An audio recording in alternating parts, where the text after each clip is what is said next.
Itt vagyunk a József városban, a Bródy Sándor utca 27 szám alatt. Ez egy virágüzlet, és nyilván virágok értékesítésével foglalkozom. Most már bő 30 éve, tehát nagyjából belaktam a területet, legalábbis ezt a régióját. Ez egy családi vállalkozás, most már nagyjából egyedül csinálom, mert a felmenőim hát ugye megidősödtek, és nem bírnák mondjuk itt az egész napos fizikai terhelést. Segítségemben volt sokáig az üzlet vezetésében az édesanyám és a keresztmamám, de ugye ők idősek lettek. Előtte itt egy csirkés szaküzlet volt. Előtte azt hiszem, hogy szabóság. Ez annak is épült eleve, hogy látszik a portálokon, hogy a 100 éves, több mint 100 éves épület.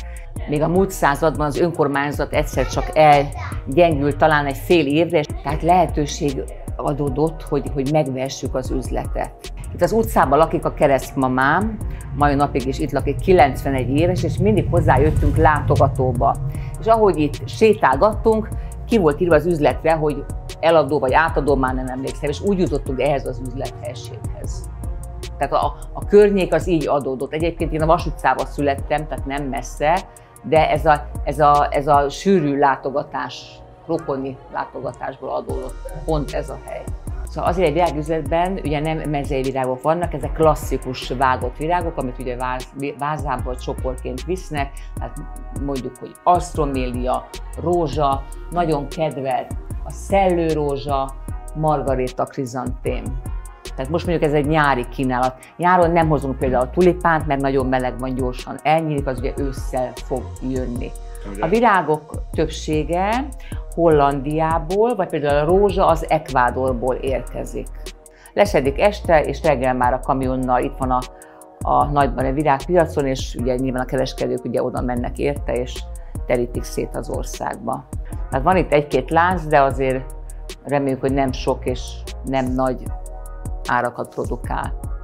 Nem egy olcsó ajándék, de még mindig a legolcsóbb, megfizethetőbb ajándék szerintem. Ugye idén kialakult egyfajta különleges helyzet, amikor bezárták a polgárokat az otthonaikban, tehát a ballagások idén elmaradtak. Az anyák napjára kaptunk engedélyt, tehát nyitva lehettünk egész nap, és tulajdonképpen én nem is zártam be egy percre sem, mert 3-ig nyitva lehetett lenni a virágüzleteknek.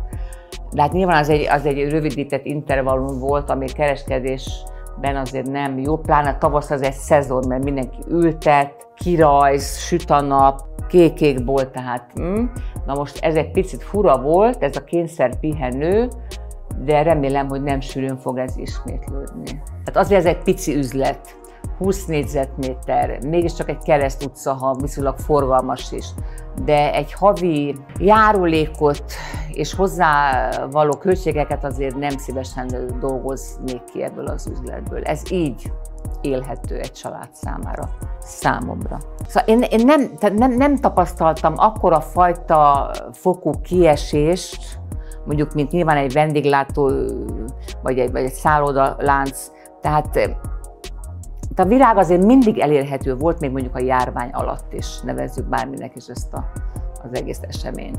És igény is volt. Tehát, hogyha azt mondták, hogy 3-ig lehetünk nyitva, akkor a vevők megtanulták, hogy koncentráltan mondjuk jöttek 9-től 3-ig, mert tudták, hogy 5 órakor már hiába jönnek mondjuk virágföldért, mert le van húzva a róló. Amikor annak idején az üzletet nyitottuk, azt mondta az apukám, hogy nyissunk kocsmát. Na most ehhez nyilván egyfajta habitus kell, ami nekem nincs jelen. De én azt gondolom, hogy nem nyúltunk nagyon mellé, mert az embereknek az általánosan adott ajándék a virág még a háborúban is. Tehát ez egy mindig elérhető, mindig egy kedves gesztus, és tényleg nagyon sok örömet tudunk vele okozni. Nagyon sokan szeretik a cserepest, mert mégiscsak évelő, el tudja nézni sok-sok évig, és a vágott virág az meg egy alkalmi, 2 hétig tartó dolog, az is nagyon szép és jó hangulatú, de sokan szeretik a cserepest. Nagy változásra nem számítok, ám bár rivogatnak, hogy szeptembertől megint kihirdetnek valami szankciót. Nem tudom, én egy kitartó valaki vagyok, és eléggé állóképes. Nyilván én hiába tervezek, hogyha más rendelkezik felettünk. Én egy olyan nyugodt nő vagyok. Nem vagyok már 20 éves. Nekem untig elég, ami van. Untig elég. semmiféle terjeszkedés, semmiféle mega, semmiféle hangoskodás, semmiféle internet, nyugi. Én ezt már megtanultam. Valahogy kigazdálkodtuk, hogy túléljük. Nyilván, hogyha ez egy hosszadalmas dolog lett volna, vagy évekig tart, akkor az ember ebben ugye elvérzik. Az az igazság, hogy egy város változásához egy emberöltő talán nem elég. Tehát, hogy észrevegyünk valamit, ahhoz lehet, hogy a gyerekem jobban észreveszi, vagy majd az unokám, tehát egy város az egy lassú állat.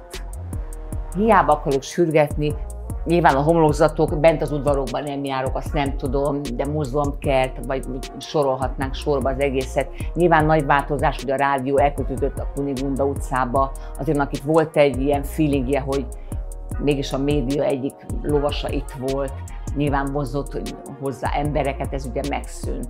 De nagyon sok a fiatal, nagyon sok a galéria, nagyon sok az egyetem, az iskola, hát ennek van egy olyan jó párizsi latin negyed ízű hangulata, ami viszont azért nekem nagyon tetszik.